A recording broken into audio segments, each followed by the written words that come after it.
यकीन है कि सारी उगाही मालदीव और दुबई में हुई है।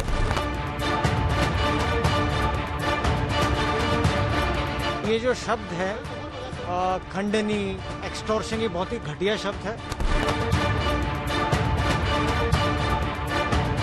सच्चाई को कोई चीज की आँच नहीं। देख लीजिए मैं कहाँ पर हूँ, एयरपोर्ट से डेटा ले लीजिए कहाँ पर हूँ मैं।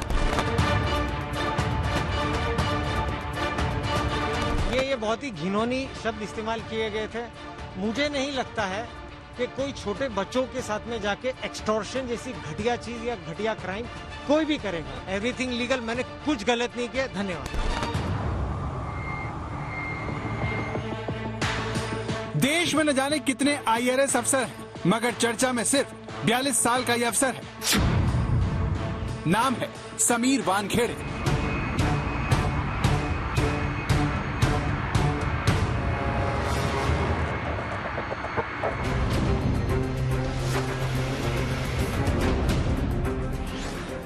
अक्सर आसमानी रंग की शर्ट में दिखने वाले समीर वानखेड़े वही अफसर हैं जिन्होंने आर्यन खान ड्रग्स केस का खुलासा किया। लेकिन इसके फौरन बाद से वो महाराष्ट्र के कैबिनेट मंत्री नवाब मलिक के निशाने पर है। लेकिन एक व्यक्ति जो फर्जीवाड़ा करके सरकारी नौकरी में जगह हासिल करता है, मेरा कोई मोरल डाउन नहीं होगा। ये मेरा मोरल और स्ट्रांग होगा। मैं और अच्छे से काम करूंगा। सवाल यह है कि अपनी कार्रवाइयों से बॉलीवुड में खलबली मचाने वाले समीर वानखेड़े हीरो है या फिर खलनायक? क्या नवाब मलिक के दामाद को ड्रग्स केस में गिरफ्तार करने की वजह से ही समीर वानखेड़े को जानबूझकर विवादों में घसीटा जा रहा है? दामाद को पकड़ा था, एक जलन सी थी जो निकल गई। 8 महीने के बाद तकलीफ हुई होगी दामाद को जेल में, समझती हूँ मैं इस बात को। आप इतने बड़े पद पर है, पद के बाद भी आपकी सुनी नहीं गई, आपके दामाद को अरेस्ट कर दिया गया, तो बहुत तकलीफ होती है। मैं उसकी तकलीफ को समझती हूँ। ये रिवेंज का चक्कर, लेकिन मुझे ऐसा लगता है ये रिवेंज से ज्यादा कुछ ज्यादा है।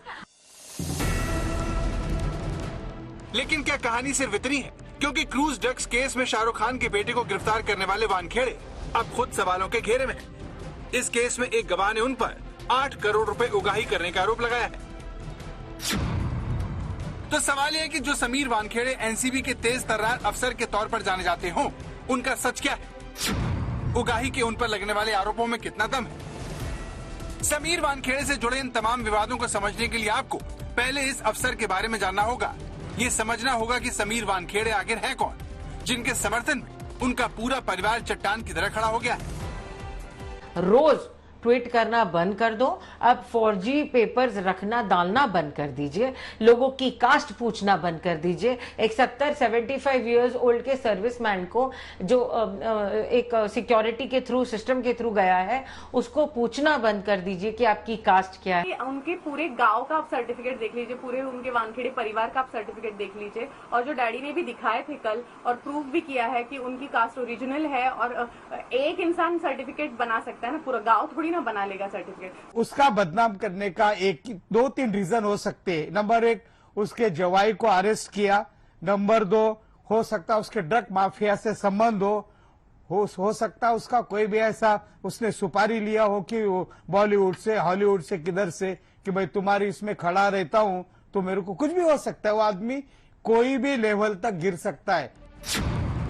मूल रूप से महाराष्ट्र के रहने वाले समीर वानखेड़े IRS यानी इंडियन रेवेन्यू सर्विस के 2008 बैच के ऑफिसर हैं। उनके पिता ज्ञानदेव वानखेड़े भी पुलिस अधिकारी रह चुके हैं। समीर वानखेड़े की छवि एक तेज तर्रार अफसर की रही है। एक्टर सुशांत सिंह राजपूत की मौत के बाद जिस तरह से उन्होंने बॉलीवुड एक्टर्स के ड्रग्स कनेक्शन खोजे और कार्रवाई की, उसके बाद समीर वानखेड़े परिचय के मोहताज नहीं रहे। वानखेड़े ने अपनी कार्रवाइयों से बॉलीवुड में खलबली मचा दी। उनकी जांच की वजह से रिया चक्रवर्ती गिरफ्तार हुई, दीपिका पादुकोण, सारा अली खान, रकुल प्रीत सिंह, अर्जुन रामपाल और श्रद्धा कपूर जैसे बड़े बड़े सितारों को NCB दफ्तर के चक्कर काटने पड़े।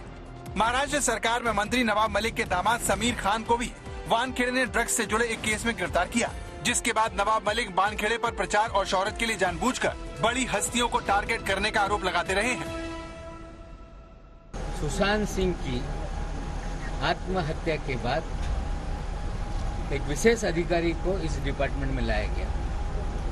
आत्महत्या की जांच CBI को दी गई आत्महत्या या हत्या इसकी गुत्थी नहीं सुलझी, लेकिन पूरा खेल एनसीबी का फिल्म इंडस्ट्री में शुरू हो गया।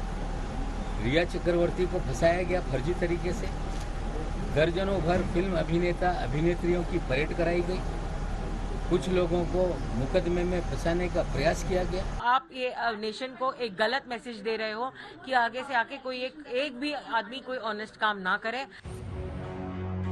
एनसीबी में आने से पहले भी समीर वानखेड़े बॉलीवुड के कई दिग्गजों के खिलाफ कार्रवाई कर सुर्खियां बटोर चुके हैं।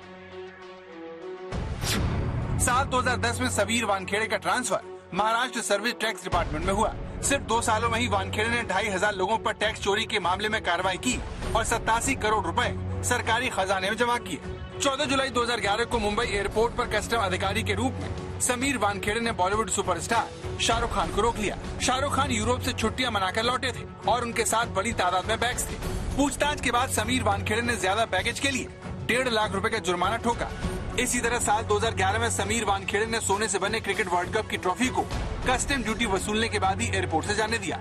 साल 2013 में समीर वानखेड़े ने बतौर कस्टम अधिकारी मशहूर सिंगर मीका सिंह को तय मात्रा से ज्यादा फॉरेन करेंसी के साथ पकड़ा था। समीर वानखेड़े के इसी प्रदर्शन को देखते हुए उनका प्रमोशन हुआ। उन्होंने डिप्टी कमिश्नर ऑफ कस्टम के तौर पर मुंबई, आंध्र प्रदेश और दिल्ली में काम किया। एनआईए में बतौर एडिशनल एसपी के तौर पर उनकी तैनाती हुई, जहां उन्होंने आतंकवाद से जुड़े कई हाई प्रोफाइल केस को हैंडल किया। उन्हें एक्सीलेंस इन सर्विस का मेडल भी मिला।